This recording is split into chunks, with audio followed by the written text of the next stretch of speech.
Welcome back to 40 Videos. I'm your reviewer, Professor Pretentious, and today we are reviewing Guillermo del Toro's Frankenstein. I saw this one in theaters, not quite as early as I had wanted to, but definitely before Netflix version, so this was a couple of weeks ago. Now, I have a large stake in this movie, and rather than removing my bias, I'm going to try to place it in the right areas. This is one of my favorite books. It's definitely, I think, the best horror book ever written.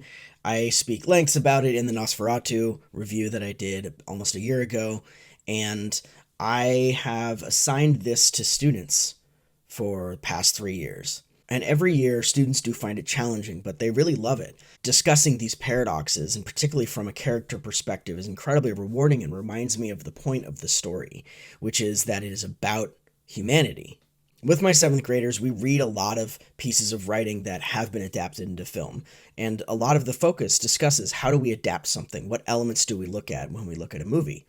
When you look at Frankenstein in particular, you really have to consider what version of this are you choosing to adapt? What are you highlighting? What are you refraining from focusing on? A good adaptation knows how to translate the feel to film and pare down with precision. But a great adaptation is able to reshape and recreate the story into something new entirely. Guillermo del Toro's Frankenstein tries admirably to do so, and often in a satisfying direction, but at the end of the film, the sum of its parts are not greater than the whole. With an adaptation, you have to choose your lenses. Do you keep the inherent feminist critique of Frankenstein, or the queer undertones, or do you highlight its William Godwin, Mary Wollstonecraft critiques of the justice system, child development, education, or bourgeois family structures? Perhaps you emphasize the unreliability of the narrator. Which of the moral questions do you tap into? The destructive path of revenge, free will, hubris, or dishonesty? Maybe you highlight the literary references, Prometheus, Paradise Lost, the Bible, romantic poets. And where do you land on the moral scales of the two protagonists? Or the genre scales between horror and sci-fi? With this film, the answer is largely yes. I want it all! I want it all! It tries to be lots of things, but never fully follows a few through lines. At times it feels too reductive, and then at other times it's too ornate in its expansions. It exercises too many of the intriguing elements in favor of creating new ones. And I can't complain that it doesn't highlight the exact themes I like, but I will. I want it now! I can say that there are simple plot elements in the book that can easily be included to highlight the social philosophies in the book. To me, these are the Godwin-Wollstonecraft themes that make the novel its most robust. The family that Mary Shelley came from was a very radical, progressive family for this time period. They did not believe in the traditional institution of marriage. They believed in a constructivist form of child development. They believed in utilitarianism. They believed in almost a form of a classical anarchist government. So a lot of this shows up in the way that she crafts this book, and you wouldn't think that it would, but when you start to look at how these characters interact and what the moral theme of the story is, it comes from her upbringing and the tradition that the Godwin-Wollstonecrafts brought. So to me, the Godwin-Wollstonecraft themes are what make the novel its most robust, the ones that explore the failings in replicating the bourgeois family structure, including child development and marriage, the failings of the justice system, and the philosophies of communalism. So, the lefty shit. But I will definitely laud it for not being Kenneth Branagh's Frankenstein, which is truly more awful than its contemporary reviews would have you believe. Guillermo del Toro's film retains the visual splendor of the book, the stark Arctic chill, the misty Alps, the craggy rocks, and lush forests as seen by the creature. Del Toro is a master of style and color that's striking and rarely ostentatious. It's expressionistic in the way that James Whale's was in the 1931 Frankenstein, and garish in the way that Hammer's Curse of Frankenstein was. A production of Frankenstein is really only as good as its two primary protagonists. Some movies get this incredibly wrong, and the classic ones are able to find a delicate balance between the two characters. And if not a delicate balance, a striking contrast between the horrendous nature of one character and the innocent humanism of the other character. The reason I was probably most excited about this movie beyond Guillermo del Toro was Oscar Isaac. I adore him. I've loved him for years, seeing him in Inside Llewyn Davis, and then just seeing his career grow and grow and grow as he's expanded into larger parts, different types of roles, variations, larger films in general. So when I saw that he was here, I knew he was able to bring a lot to the Victor Frankenstein role. I adore him.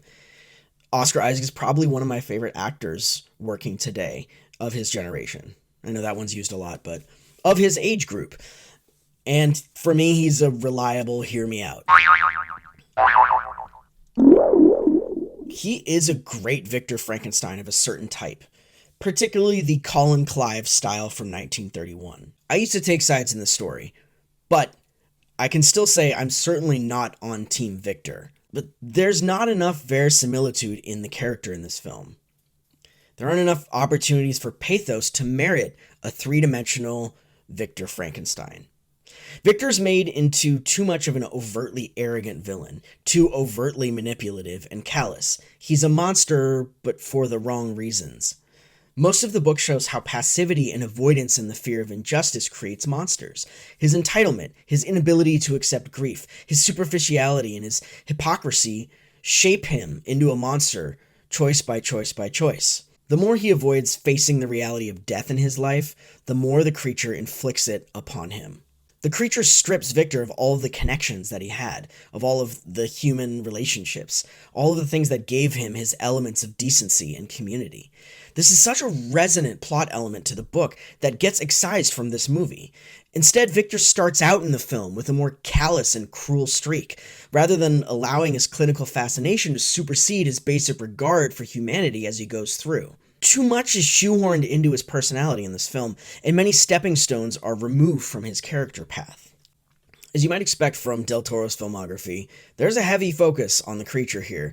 In fact, there might be a little bit too much on attempting to soften him, humanizing the creature at all costs. What we get from Jacob Elordi is a far more nuanced performance than Oscar Isaac, and it does create an imbalance in the characterization. His casting of the very angular face and handsome Jacob Elordi was, from a visual standpoint, very striking. I would say that his depiction of the creature is probably the best since Boris Karloff. It does have the menace and horror of that original one, but brings in the very deeply relatable elements of the character. He's definitely better than Kenneth Branagh's Frankenstein. I'm sorry, Mary Shelley's Frankenstein. I'm sorry, Kenneth Branagh's Frankenstein. And most of the creature's narrative is spot on in this film, with some really effective additions. They do scrap a few elements of the scenes between the family in the woods that he follows for roughly a year. However, that is replaced with some of these animal interactions. It does provide elements of empathy in a very different way that I'd like to see in adaptations, in which it does bring it more towards a cinematic perspective. The sections that humanize him are all very well adapted. The scenes with the old blind man work very well as they probably did in Bride of Frankenstein. Jacob Elordi and Oscar Isaac have pretty good chemistry in the film, although most of it is largely at the beginning and the end. They do tend to take out some more of the middle scenes in the story in which they have the most interaction. Hands down, my favorite part are the pursuit scenes between the two protagonists, which happens near the end of the book, right after the climax. The pursuit scenes between the two protagonists are incredibly exciting, very well developed, and they capture that obsessive malice between the two, the cat and mouse chase in which the cat and the mouse is constantly reverting between the two characters. These scenes have never been as well realized in film as they have in this film. His characterization of the creature is definitely the best since Karloff, and more than any film, best captures his capability for eloquence. And Kenneth Branagh's Frankenstein attempted to do this with Robert De Niro, but didn't quite get there. However, much like Victor, some of his descent into monstrosity is less detailed. There are pivotal scenes in the book, but there are lots of elements that are taken out that show us that slow, gradual build. A key feature that's lost is the decision that a female companion will solve his problems. This one is a replication of the worst aspects of marriage, much like Victor's assumption of marrying Elizabeth, that lead the creature toward Victor's own entitlements and begin to seal his fate. Now, it might be on me, I might have been expecting something different from this film. I think a little bit of me was primed by having watched Robert Eggers' Nosferatu, which is more monochromatic, yet also an epic film, a little bit more subdued and definitely more nihilistic.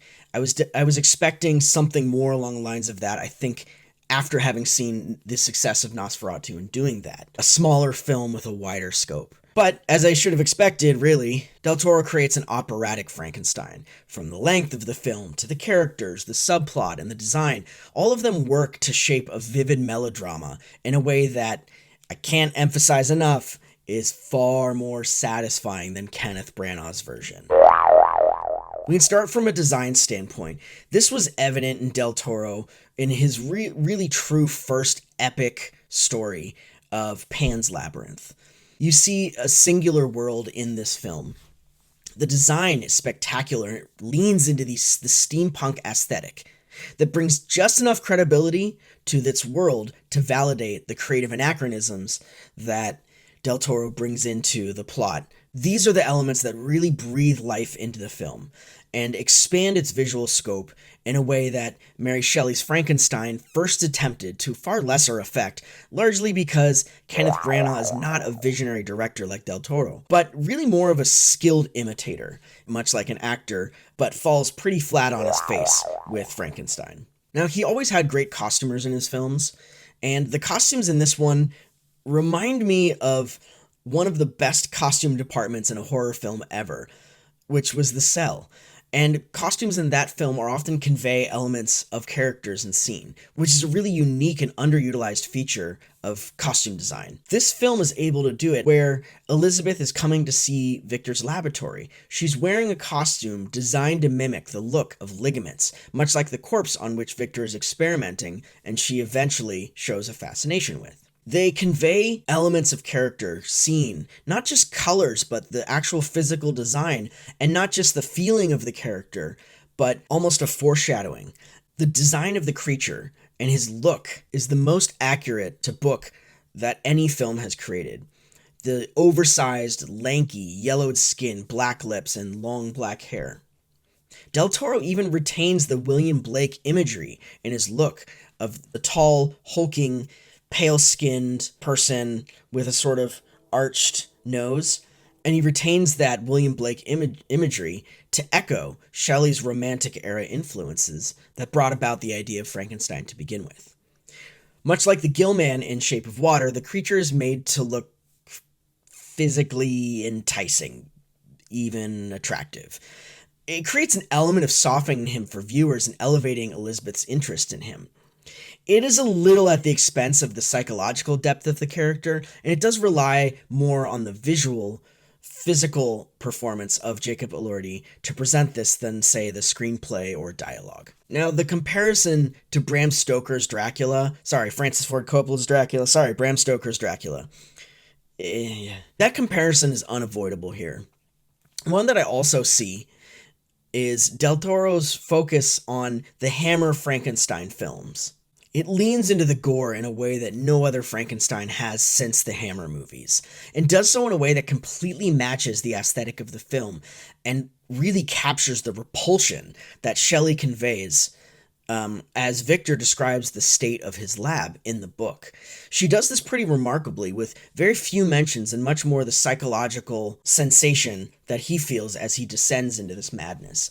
But the really cool thing that I think he's trying to play on here is the hyperbole of Christopher Lee's creature and Peter Cushing's Victor Frankenstein, or Baron Frankenstein, in the films. Peter Cushing presents a much more sadistic Frankenstein, which you get to see some glimpses of in this film. It's not necessarily what's in the book, but it is one of these notable cinematic portrayals of Victor Frankenstein as the knitted hand plotting mad scientist. Interestingly enough, we find ourselves in the same pitfall as we did in the early 1990s monster saunts. Kicking off with Bram Stoker's Dracula, moving on to The much forgotten John Carpenter classic Memoirs of an Invisible Man, moving into Mary Shelley's Frankenstein, then Mike Nichols' version of Wolf, and ending the decade with arguably one of the better of the adaptations, The Mummy. And where we find ourselves in 2025 is that, again, the Dracula adaptation has produced a superior film. I wish this wasn't the case because, as I said in my review of Nosferatu, I don't feel like Dracula is the superior story compared to Frankenstein. I just might have to admit that barring some very stark, subdued adaptation somewhere in the future, it might simply be unadaptable to film. Unlike Dracula, Frankenstein is so resonant and is so successful because of its heady philosophical elements and its psychological realism. It's not as visceral and readily adaptable as Dracula is. So, an epic Frankenstein poses a challenge because I feel that its strengths come from its less plot-driven moments, and its poignant tragedy comes from its character-driven narrative. One of the better adaptations in the past 20 plus years is Danny Boyle's stage adaptation of Frankenstein, where Danny Boyle directs Johnny Lee Miller and Benedict Cumberbatch, of all people, as the creature and Victor Frankenstein. It simplifies the set pieces of the story and distills them down into essential elements, and it creates two deeply flawed title characters. Their swapping roles halfway through the play is an ingenious formal choice that realizes the doppelganger element of the story, where these two characters may actually, and this is a Fordian theory here, be the same person. By nature of being a play, it allows for a smaller scope and more focus on the psychological elements of the story. This play shows scenes, glimpses into the exact adaptation that Mary Shelley's Frankenstein could be at some point. Now, I haven't seen Nightmare Alley, but I have seen Del Toro's other films. Aside from Pinocchio, I'm starting to ask myself, is Del Toro cooked?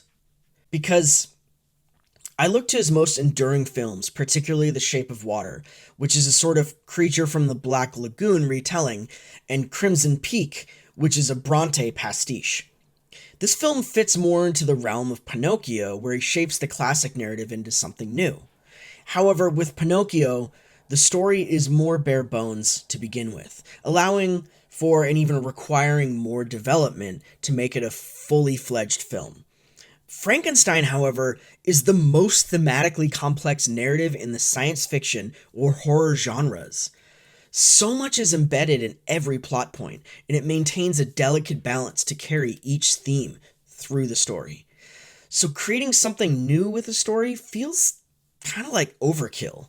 A new film by a different name, where Del Toro would have been able to take even more liberties with the story, would have been far more successful, much like his Shape of Water or Pan's Labyrinth.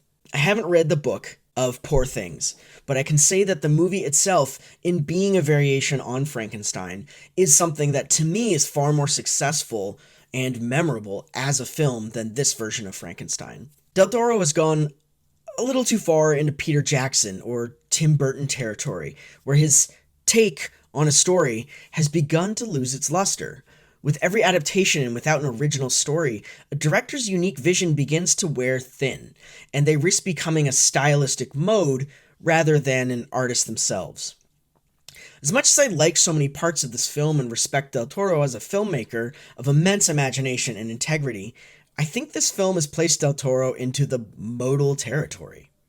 He's more of the stylistic mode that suddenly other people might be able to work in.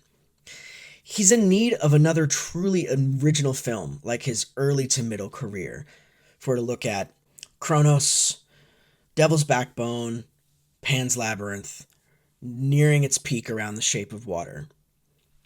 If we can get there again with Del Toro, who, again, I have to emphasize, I absolutely love and respect as a horror director and, much like Stephen King, as a member of this community. But there needs to be some sort of turning point for him. Now, the book is old, came out in 1818, there was a revised version, but you sort of know the basic story of it. There's not a whole lot of surprises. However, there are so many changes in this story that I really do have to have a hefty spoiler section. So, I hope you're ready. Let's spoil some stuff. Some stuff. One of the things that I didn't like about this is it seems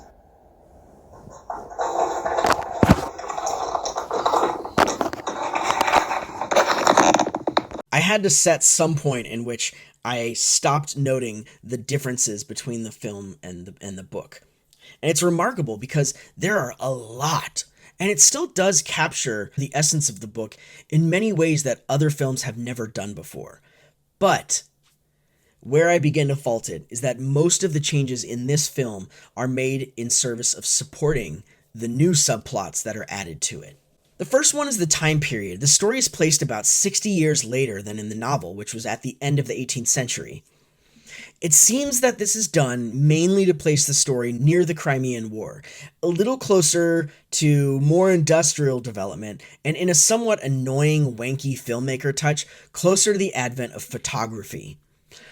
Honestly, though, anything is better than the hodgepodge of time periods depicted in the James Whale Frankenstein films, as much as I love them. Another change that you'll notice from her very introduction is Elizabeth's character. I do really appreciate that they attempted to flesh out Elizabeth's character more, with her clinical curiosity egging on Victor's. You throw Mia Goth into the picture as well, and she does bring a really excellent assertive quality to this character, and I just love seeing her as a continued devotee to this genre.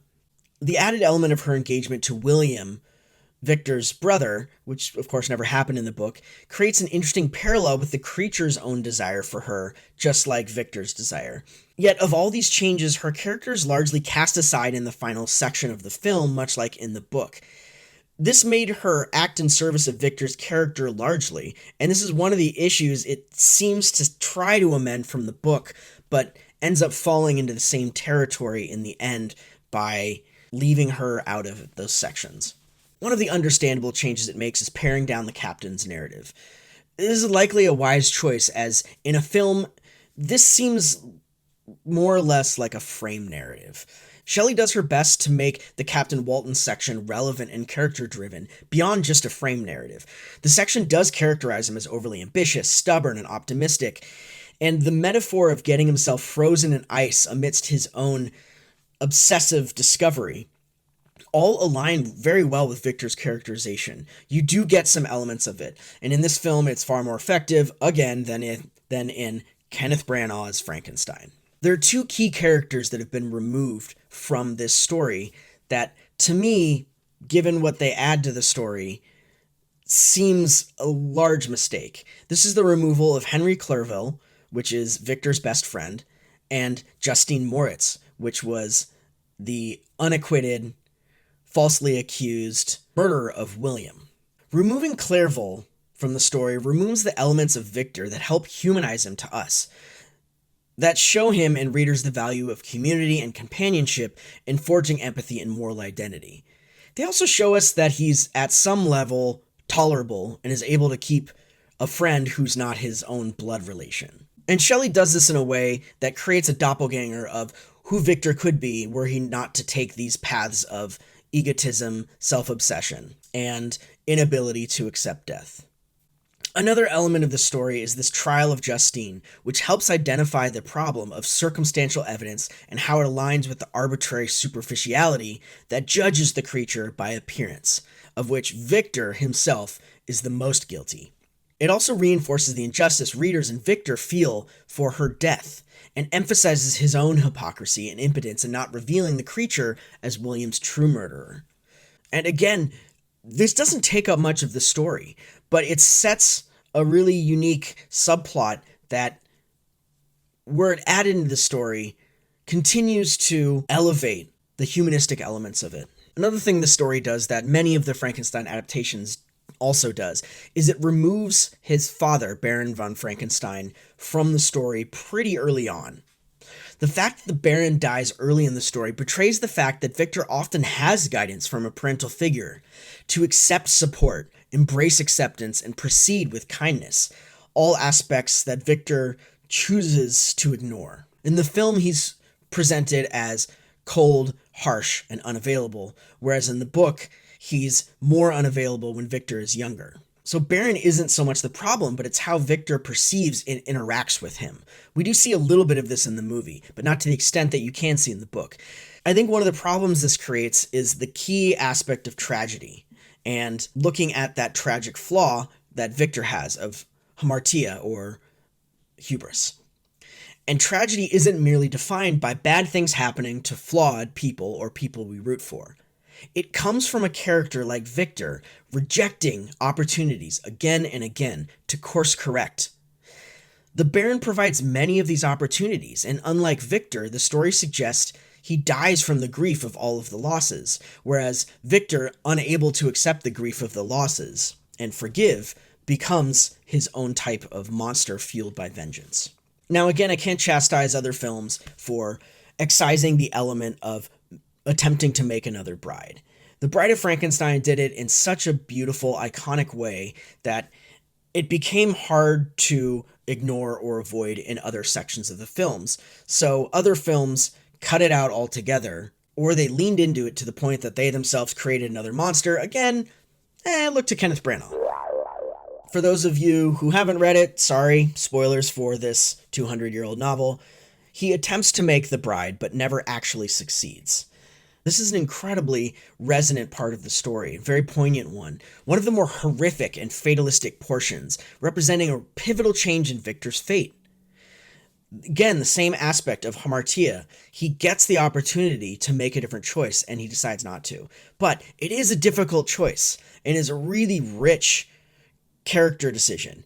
The quandary being, does he protect his family and remake the same mistake by making this bride that the creature is insisting he makes, or does he learn from his mistake and risking his own murder so that he can stand on firm moral ground? The film takes a certain leap in having Victor attempt to parent the creature.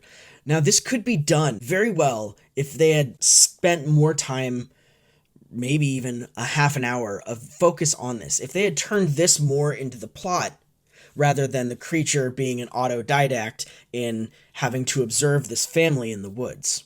It briefly touches on the themes of child development that show up in the book. While it does so, it reveals more of the cruelty of Victor Frankenstein than the effects of his abandonment of responsibility that mark him in the book. It shows him replicating the same mistakes of his father, rather than the lack of having a parent altogether. This attempt becomes even more illogical when Victor then decides to burn down his entire lab. If he had an interest in this creature, then why would he immediately turn that quickly? It doesn't jive with me as a viewer. It makes for an intriguing scene, but it only solidifies more of his inhumanity rather than fear as his motivation, which makes a much more relatable character. And it makes it that much harder to connect to Victor Frankenstein in this film than it would have otherwise. Now, we understand in adapting a film, removal is expected. It's always expected. And it's a safe choice to make as a filmmaker, to pare it down. However, adding to it is its own act of creation, and it's tricky because it can decimate a film. And in this one, there's enough going for it that it doesn't decimate the film in the way that, say, Kenneth Branagh did. But it leaves me with some sour tastes in my mouth. One of them we can look at is The Bride of Frankenstein, and this edition of Dr. Pretorius provides a new doppelganger for Henry Frankenstein, as well as an internal motivator to create a bride that he didn't have in the original book. As much as I love the film, Pretorius' creation of human miniatures is some pretty laughable James Whale camp. Now, the addition of Christoph Waltz's Harlander provides really little to the story, and again seems largely there to develop this new plot. He's there to provide scope and magnitude to the endeavor. He's an arms dealer and a photographer that's there to fit the destroyer-creator dichotomy. He mirrors Victor's corruption, but not in a way that provides much depth. One of the key issues that I've found in all of the adaptations of the novel comes from the fact that Shelley provides so little in terms of the logistics of creation. It is almost an afterthought, and in the scope of the book, it's not something that tends to bother me and every single other person I've known to read this book. It shows up as some of the softest sci-fi imaginable, all based on, even then, the pseudoscientific notion of galvanism. that electricity can go through the nervous system and seem to create movement. The novel conveys this creation through a third-hand account. This book is given to us as readers as a letter written by Captain Walton to his sister.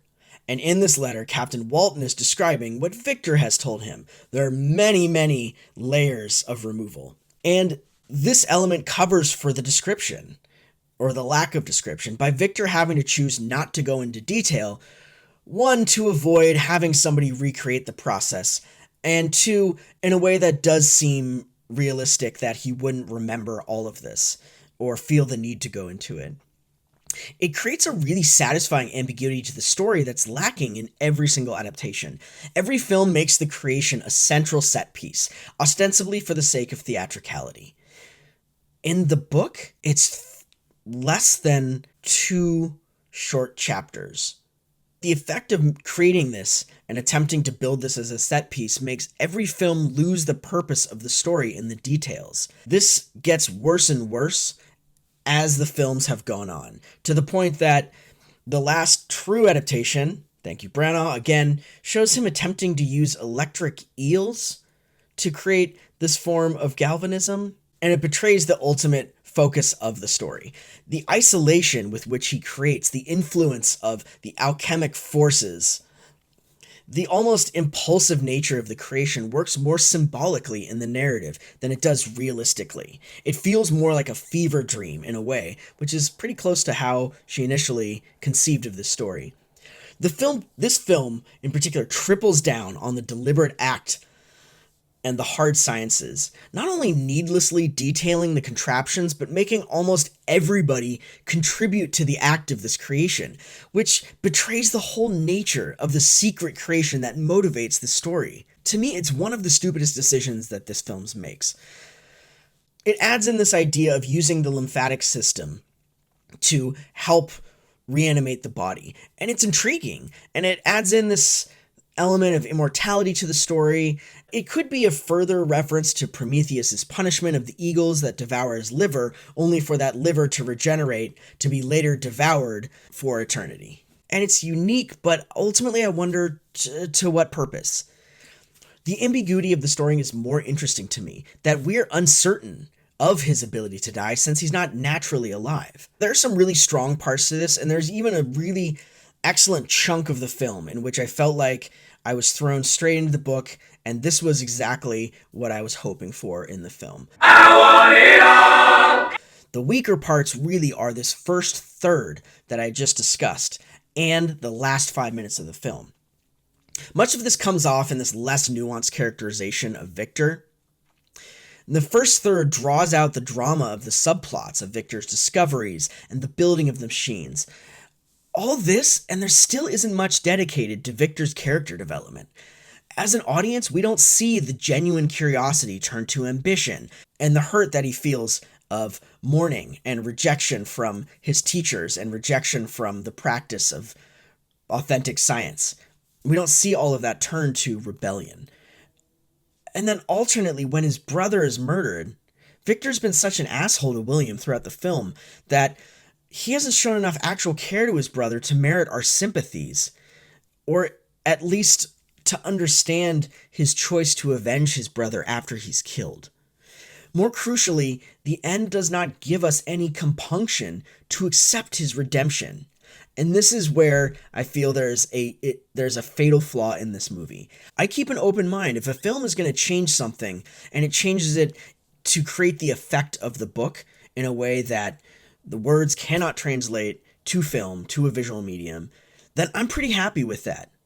I can accept it for what it is, which is a different form of it. However, I'm going to draw a hard line by insisting that Frankenstein should not have a happy ending. It's not optimistic. It shouldn't be. I wouldn't even say it doesn't need to be. I'm saying it shouldn't be.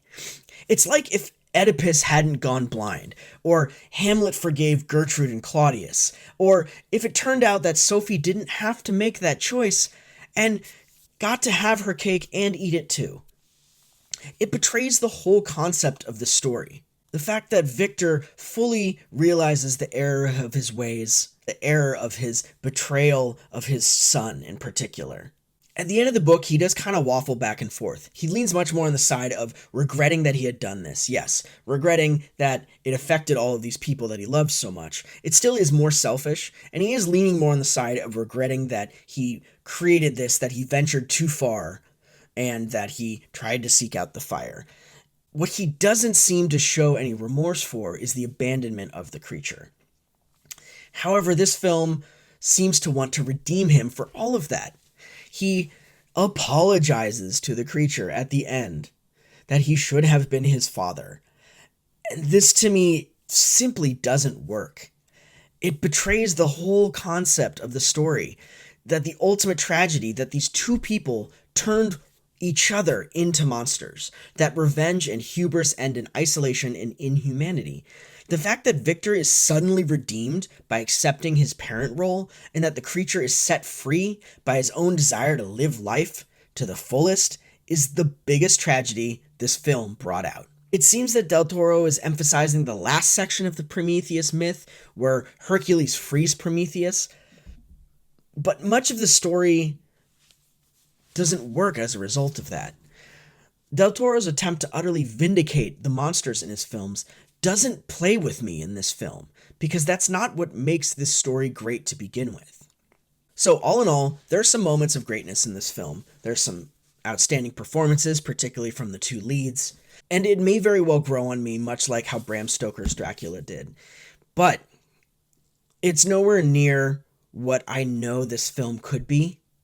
And again, I came to this realization, I could be wrong. This film could be unadaptable, and this could be the closest to adapting that book that we may ever see. I'm going to say that I'm glad it's made. I'm glad it was made by Del Toro. I'm glad that it's there and it's accessible, and frankly, I'm glad that it's different enough from the book that my students can't watch this and pretend they've read the book. So, if you are interested in this, if you had different takes on it, maybe even some changes that you thought were far better than even what the book was able to convey, please let me know. I would love to hear about them.